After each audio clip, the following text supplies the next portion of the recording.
Let's start by revisiting what I mentioned last time about sensitivity and understanding that sensitivity is where the awakening process starts. It's important to understand this because anyone and everyone in a process of awakening will experience heightened sensitivity in all areas. And what we often do when we become more sensitive is that we turn it into a problem.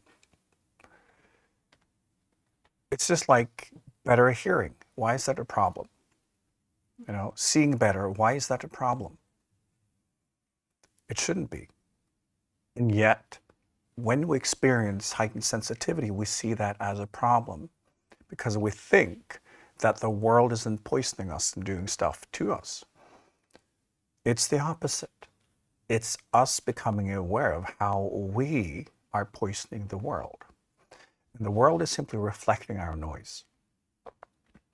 Now, why is it so important for awakening? It's because the biological life form has absolutely no interest in awakening because that's a vertical process. The life form is only concerned about survival and procreation. So the way we can stimulate that is by making it so unbearable that you will start seeking other ways to survive, because this is a different form of survival. It's not the horizontal survival anymore. It's that you can't survive being yourself and in your own space. And starting to experience your own echo much more and in detail. And because the opening towards the vertical has always been there, but when you feel that your life is about horizontal survival, you don't look for the vertical openings. It's only when being here in itself becomes difficult, your whole biology will start looking for life force. And the reason is all forms of sensitivity will drain you. Your body will recognize that, oh, I'm lacking life force. I'm being drained. And your cells recognize that it's a deprivation of flow. And even as a horizontal life form, we understand that the life flow is vertical. So we start kind of looking for it, and we force the biology and the brain to kind of look inwards and upwards.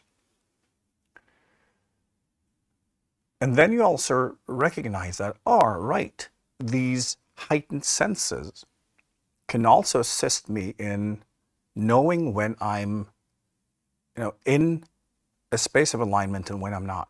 Because you notice the lack of pain, the lack of existential pain, the lack of all these subtle, physical pains that nobody understands.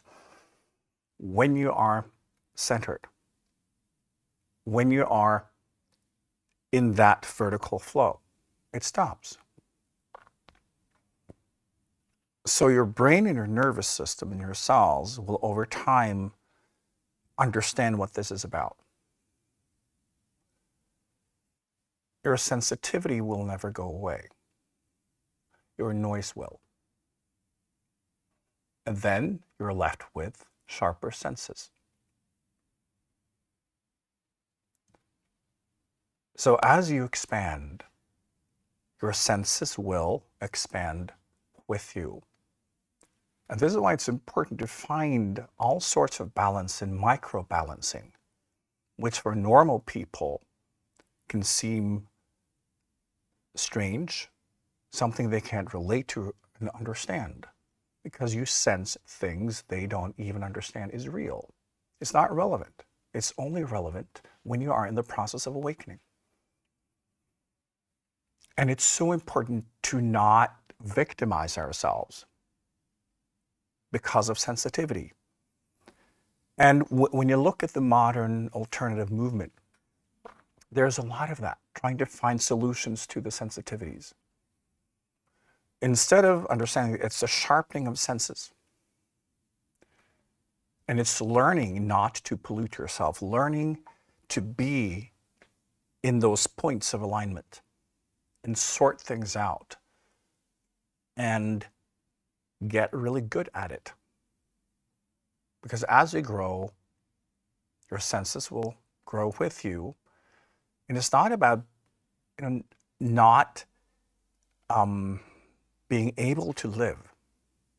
It's the opposite. As you remove blockages and you increase flow, you will also have to incarnate that principle and then also understand how it is you're blocking yourself physically in your life, emotionally, mentally, chemically, in all sorts of ways. Because that's also what you need to do. Your life will be about dissolving whatever stands between you and reality, between you and flow. Just remove and remove and remove. And you notice that the more fine-tuned part of your reality, that's where truth is. So, micro imbalances may affect you more than like big physical manifestations, right? Sometimes also when we work with our diets or whatnot, we can feel that, this tiny little chemical has a greater effect on my health than if I, was involved in a car crash. And it seems insane, but it's basically as we rise, as we go into the more high frequency areas, everything is more fine-tuned. And yet, it has greater impact. It's part of the awakening process. Because remember, you're not just waking up spiritually, you're also waking up physically. You have to do it in an incarnated form. Because this is the instrument. So, as we then become more aware of our own imbalances, it's our own job to figure out how to achieve balance in a new way, because what felt like balance a few years ago is now in the middle of a desert. It's not balanced anymore because the parametry, the laws of nature that affect you will have changed based on what karma you were studying. It always changes. And as you seek that higher frequency, the higher consciousness and everything, this will become more tricky, more sophisticated. And it's working on these little kind of fine-tuned elements, but you're all doing it. So it's not about, feeling strange and special and all of that. It can be that too, right? Because that is often what we can fall into when we feel that life is difficult and all of that. But it's important to kind of like shift that mindset and understand it's basically sharpening of senses, and then you notice more. And there's a lot to notice because you are the one in charge of healing yourself.